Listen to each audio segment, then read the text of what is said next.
네, 김희정입니다. 오전 중에도 이제 후보에게 질문했던 것 중에 실제 주소에서 거주지로 등록돼 있었는데 어떻게 등록이 돼 있었냐라고 얘기를 했더니 주소만 있었지 나 거기 없었다 이렇게 얘기를 했고, 그다음에 강신성 씨로부터 받을 돈이 있었다라고 주장을 했지만 그걸 증명할 수 있는 자료를 내달라고 하는 건 오후가 돼도 내기 힘들다 이렇게 말씀하셨습니다. 사실 저는 굉장히 중요한 덕목 중에 하나가 신뢰성이거든요. 얼마나 일관되게 사람이 정직하게 소위 임하고 있느냐라고 생각합니다. 그래서 역시 연장선상에서 아까 저희가 오전 질의 끝나고 후보님께 오후까지 출입국 기록이라도 좀 제출해 줄 수 있겠냐고 요청을 했는데 결국 오지 않았습니다. 그렇기 때문에 공식 출입국 기록은 없지만 후보자님이 직접 후보자님 페북에 올렸던 자료를 가지고 좀 중국 관련된 말씀을 나눠보고자 합니다. 실제로 저는 학위를 딴 부분에 대해서는 정말로 그게 본인이 열심히 해서 땄다고 하면 칭찬받고 정말 어떻게 보면 부러운 일이기도 합니다. 하지만 해명하는 과정이나 본인이 제출한 기록은 그거를 증명하지 못하고 있기 때문에 신뢰성에 문제가 있다는 말씀을 드립니다. 일단 본인이 제출한 이 비행기 기록표는 무슨 편을 탔는지에 대한 게 와서 제가 공식적으로 항공사 그리고 공항 관계자 그리고 제가 별도로 뒤져서 그 공항편이 몇 시에 출발했고 몇 시에 도착했는지를 확인을 했습니다. 그랬더니 후보님이 직접 제출한 자료 중에서는 두 번은 2007년 5월 29일과 2007년 7월 13일에는 존재하지 않는 편명을 적어서 내셨습니다. 알고 계십니까? 모릅니다. 본인이 작성한 거 맞죠? 저것은 실무자들이 작성했고 예. 제출되었는데 만약에 기록상 오기에 오류가 있다면은 기록상 오기라고 하기에는 힘든 여러 가지가 나오고 있습니다. 그것은 꼭 그렇지 않을 수 있기 때문에 말씀을 주십시오. 본인이 제출한 거 아닙니까? 제가 제출을 컨펌한 것은 맞습니다. 예, 그러니까 제 얘기는 출입국 기록 내면 명확해질 걸 본인이 제출했는데 당일날 기록에 대해서도 말씀드리겠습니다. 있지도 않은 항공편을 적어서 냈어요. 그래서 같은 항공편이 보면은 다른 날짜에 존재를 하고 있고 그 다음 날은 없어요. 그런데다가 마지막 저 항공편은 실제로 국내선 비행기도 아닙니다. 예, 중국 안에서 중국으로 상하이에서 구이형으로 가는 중국 안에 국내선 비행기더라고요. 그리고 또 있습니다. 다음 화면 보면 저 비행기를 탔다라고 되어 있는 시간이거든요.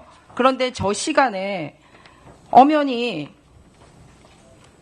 지금 김민석 후보는 한국에 존재하는 걸로 나와 있습니다. 전날은 양산을 비롯해서 안산, 수원 등의 12.8 재보궐선거가 있었던 날입니다. 그런데 저 기사에 따르면 후보님이 비행기를 탄 시간이라고 주장하는 시간에 개표 상황실에 머물렀던 걸로 기사와 사진이 이렇게 나오고 있습니다. 네, 다음 화면 넘겨주십시오. 예, 해당 비행기편 같은 비행기를 탄 다른 사람의 비행기 티켓을 제가 확인을 했고 중국 시간으로 6시 15분 보딩, 즉 한국 시간으로는 7시 15분 보딩한 겁니다. 후보님께서 타셨다고 얘기했던 부분이고요. 자, 그러면은 이렇게 본인이 작성한 자료에도 수많은 오류를 가지고 있으면서 왜 공식적인 자료를 내지 않은 겁니까? 신뢰할 수 있습니까? 우리 국민들이 김민석 후보 신뢰해도 좋습니까? 종합적으로 설명드릴까요? 아니, 신뢰할 수 있냐고요. 그러니까 본인이 낸 자료에 이렇게 오류가 있다는 거 말씀드립니다. 설명을 드리려고 합니다. 네, 그러면 다음 또 넘겨주십시오. 네, 다 말씀하시고 설명드리겠습니다. 그러면은 재학 기간이 언제부터 언제까지 재학하셨습니까? 재학 기간을 보는 기준에 따라 다릅니다. 학위 수업을 한 기간으로 요청해서 기재하는 경우도 있고. 그러니까 본인이 재학 기간으로 네, 잘 아시지만 지금 구두로 하시는 거에 대해서는 제재가 명확하지 않지만 우리 공직자로서 학력과 관련된 부분은 공직선거법상 명확하게 특히 외국의 학력이나 한국의 정규 학력이 아닌 경우는 월까지 적어서 표기하기로 돼 있는 거 본인이 잘 아시죠, 김민석 후보님? 네, 그래서 정규 학력이기 때문에 말씀드린 것처럼 선관위에서는 학위 학력을 진행한 기간을 표시를 했고, 네, 학위 학력 진행한 표시를 선관위가 표시한 게 아니라 본인이 제출하고 선관위에서 요청한 대로 그 기준에 따라서 표시한 케이스가 있고, 그렇지 않고 전체 랭귀지 코스까지 포함해서 밝힌 경우도 있고, 전체 학위 과정과 관련돼서 본인이 명확하게 여기 21대 총선 포스트에도 있고요. 아까 앞에 보여드린 거는 22대 본인 양력 주민들한테 나눠주는 거고요. 다음은 21대 포스터고요. 22대 포스터에 일관되게 칭화대학교 법학석사는 2009년 9월부터 2010년 7월이라고 본인이 표기를 해서 냈습니다. 네, 왜냐하면 맞습니다. 선관위에서는 엄격하게 하고 있잖아요. 네, 그죠? 그렇습니다. 왜냐하면 네. 그것이 학위 과정을 하는 것이 9월부터 10월 7일이기 때문에 말씀하신 대로 일관되게 그렇게 적혀 네, 있는 저는 것입니다. 언어 과정에 대해서 물어본 게 아닙니다. LLM 학위 과정에 대해서 물어본 네, 겁니다. 그래서 그 다음 설명드렸습니다. 넘기시죠. 그래서 뭐라 그랬냐면 당시 월수금은 최고위원회 회의가 열리고 화목은 수업을 진행했다라고 말씀을 하시는데 월수금의 이 기간에 비행기를 탄 적이 한 번도 없어요. 딱 한 번 금요일 출발하는 비행기는 앞서 말씀드렸듯이 중국 내부 비행기였습니다. 그리고 달력 빨리 넘기세요. 그렇게 해서 실제 후보님이 이 기간 동안에 화요일, 목요일 수업을 들을 수 있도록 소위 존재했던 중국에 존재했던 날짜를 표시하니까 4일밖에 안 나와요. 계산을 잘못하신 것 같습니다. 아닙니다. 표시하십시오. 제는 계산이 아니라 후보님께서 직접 주신 비행편에 입각해서 저렇게 한 겁니다. 그리고 제가 말씀드렸듯이 계산을 한 것을 보면은 다르기 때문에 설명을 다시 드리겠습니다. 그러면은 저처럼 이렇게 해서 제출해 주시면 저는 여기에 뭐까지 표현했냐면 후보님이 아까 비행기에 있지 않고 당사에 있었던 거나 실제로 없는 비행기 편도 탄 걸로 감안해서 하더라도 저 날짜에 후보님이 학위 과정에 있었던 날짜에 존재했던 날짜는 26일만 중국에 존재를 하고 있고요. 그리고 화요일은 다 밤에 도착을 해서 수업을 받을 수 없는 시간이었고 반나절이라도 있었던 시간을 카운팅하면 총 4일. 그러고도 25학점을 어떻게 땄는지 증거 자료로 제출해 주시기 바랍니다. 거듭 네. 말씀드립니다. 증명해 주시기를 바라고요.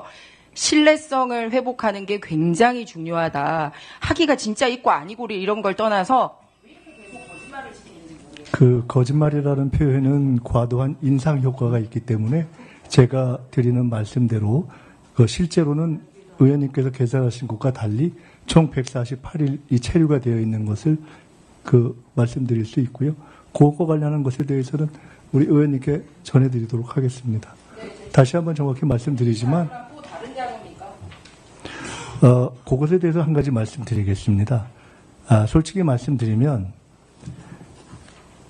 지금 저희가 엑셀로 정리해서 드린 것은 저의 외국 출입 기록 중 중국 관련 항공, 그렇기 때문에 어쩌면 중국 내에서의 항공이 저것도 정리하는 사람이 중국 편을 기록했기 때문에 있을 수 있다. 그러나 제 출입국 기록 전체를 요구하시면 사실은 저도 하나 뽑아봤습니다만은 이게 뭐가 뭔지 알 수가 없는 무더기가 됩니다. 그래서 사실은 알아보시기가 거의 불가능해지는 상태가 돼서 일부러 중국 거를 뽑아서 드렸다는 말씀을 드리고요. 그렇습니다. 예, 그리고 제가 지금 궁금해하시는 중국 이외에 저의 20년, 30년 그 이전에 다른 어떤 출입국 기록까지 요청하시면 그것은 아까 말씀드렸던 전임 총리들의 예와 마찬가지로 그 요청문회의 의도와 무관한 과도한 범위를 요구하는 것이라고 생각이 되어서 필요하시면 그 기간에 관련된 것을 이렇게 엑셀로 정리한 방식이 아닌 것을 전달해 드릴 수 있는지 보겠는데 다만 이것은 그 또한 제가 뽑아서 드릴 경우에는 그것의 신뢰성을 문제로 삼으실 것이기 때문에 이것은 다른 방식으로 요구하셔서 확보하시는 것이 사실은 정확하다 이런 말씀을 드리겠습니다. 네, 후보님. 지금 후보의 이제 학력, 프로필을 보면 이제 서울대 사회학과를 졸업하고 이게 이제 외국에서 하버드 케네디 스쿨 행정학 석사 94년부터 95년, 그 칭화대 또 석사를 마쳤고요. 또 로스쿨 뉴저지 주립대 법무박사 그래가지고 로스쿨 국제변호사를 땄습니다. 아마 이게 웬만한 그 대학 유수한 대학의 교수 정도 돼도 이 정도 커리어를 갖는 사람은 없습니다. 그래서 제가 책을 보니까 정치의 길을 가지 않았더라면 교수가 되었을 것이다. 어릴 때부터 되게 학구열, 독서나 이런 걸 좋아했고 아마도 제가 보기에는 이제 정치적인 풍파 그리고 이제 그 최연소 15대 국회에서 최연소 국회의원 되고 또 또 38세 때 서울시장 후보, 그 이후에 정치적 풍파로 인해서 늦깎이 이제 공부를 한 거다. 어떻게 보면 자의반 타의반이죠. 저는 뭐 여기 대한민국 국민 중에서 많은 뭐 회사원들이나 또 제 주변에도 마찬가지입니다. 주경야도 가는 사람이 많아요. 낮에는 회사를 다니고 밤에 또는 주말에 또 석사나 또 박사를 다니는 사람이 많습니다. 공부를 하는 거 가지고 시비를 걸고 그 과정에 대해서 사소한 거 가지고 트집을 잡고 본질을 흐트린 그런 거는 아니라고 생각합니다. 그리고 뭐 이게 후보가 이제 학위를 이렇게 많이 딴 거에 대해서 하버드 케네디 스쿨이나 국제 변호사 딴 거에 대해서는 전혀 또 언급이 없어요. 그거에 대해서는 또 뭐 이렇게 시비를 걸 게 없으니까. 그런데 청와대 같은 경우는 제가 보니까 그 당시에 후보가 국내에서 정치인으로서 활동을 하고 있었습니다. 그렇기 때문에 청와대 정도는 비행기 거리로 2시간 정도 되니까 북경까지 이걸 현실적으로 가능했고요. 제가 출입국 구록을 이제 분석해 보니까 김희정 의원님은 26일이라 하겠는데 체류 제가 보기에는 143일. 후보님 맞죠? 143일 정도. 네, 실제 되고요. 치료 기간은 그렇습니다. 출입국은 한 29회 정도 했고요.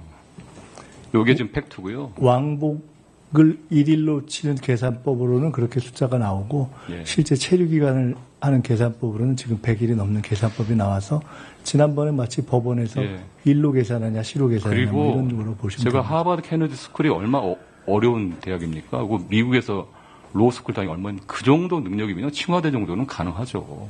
그리고 후보께서는 미국과 중국에서 동시 국제적인 감각을 기르고 또 여기까지 왔죠. 청와대 같은 경우는 지금 세계 대학 순위 10위입니다. 중국의 최고 명문 대학입니다.